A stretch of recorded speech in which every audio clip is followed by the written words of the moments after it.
पाकिस्तान की पार्लियामेंट में आईनी तरमीमी बिल पेश होने वाला है और इस बिल के जरिए काफी कुछ पाकिस्तान में बदलने वाला है। खास तौर पर चीफ जस्टिस की तकर्री के तरीक़ेकार में तब्दीली आएगी। उसके साथ साथ जजों की रिटायरमेंट की उम्र में इजाफे में तरमीम का भी प्रोविजन है, जिसका मकसद अदलिया के ढांचे को नई शक्ल देना है। ये पूरी खबर आपको बताएंगे, लेकिन आपको बता दें कि किस तरीके से इस बिल को लाया जा रहा है, उसको लेकर क्या समीकरण है, क्या आंकड़ा पेश किया जाएगा, ये भी हमें देखना होगा। लेकिन अभी तक जिस बिल को लाने की पेशकश हो रही है, इतना आसान शहबाज सरकार के लिए है क्या इस बिल को पास कराना, क्योंकि 1/3 मेजॉरिटी चाहिए। इसके साथ साथ आपको बता दें, इस बिल से पाकिस्तान बदल जाएगा क्या, ये भी एक सवाल उठा है। बिल से टेंशन में क्यों है इमरान खान, ये भी सवाल है। कोर्ट की पिच पर टिके रहेंगे पुराने जज,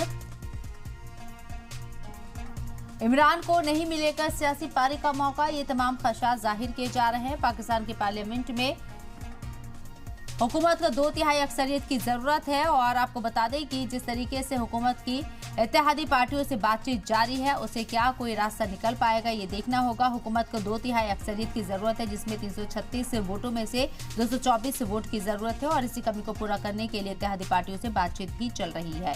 वहीं रिपोर्ट के मुताबिक JUI के सदर मौलाना फजलुर रहमान के साथ मीटिंग का कोई नतीजा फिलहाल नहीं निकला है, लेकिन आप देखिए कि बिल को लेकर पाकिस्तान की सियासत में कोहराम आ गया है और हुकूमत को 2/3 अक्सरियत की जरूरत है। तो ऐसे में जो इत्तेहादी पार्टियां हैं शहबाज सरकार की, उसके साथ बातचीत चल रही है, लेकिन कोई नतीजा फिलहाल निकल नहीं पा रहा है। फजलुर रहमान को आप देख रहे हैं यहाँ पर, इनके साथ JUI के सदर मौलाना फजलुर रहमान के साथ मीटिंग का फिलहाल कोई नतीजा नहीं निकला है।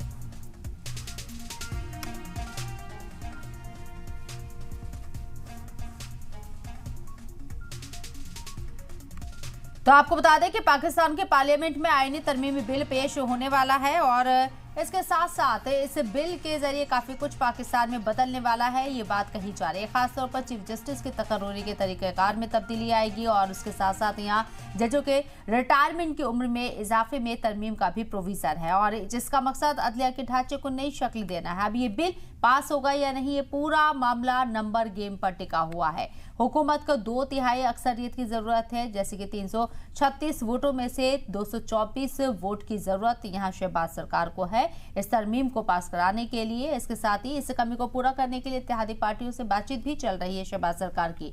रिपोर्ट्स के मुताबिक JUI के सदर मौलाना फजलुर रहमान के साथ मीटिंग का फिलहाल कोई नतीजा नहीं निकला है और वाज़ेह हो कि इस तरमीम के जरिए हुकूमत का मकसद चीफ जस्टिस के लिए एक नई तकर्री का अमल शुरू करना है, जिसके एक हिस्से के तौर पर 5 सीनियर जजों का एक पैनल वजीर आजम को भेजा जाएगा और जो तकर्री में आखिरी राय देंगे। फिलहाल यह सुप्रीम कोर्ट के सीनियर तरीन जज खुद बखुद यहाँ चीफ जस्टिस के ओहदे पर तैनात हैं।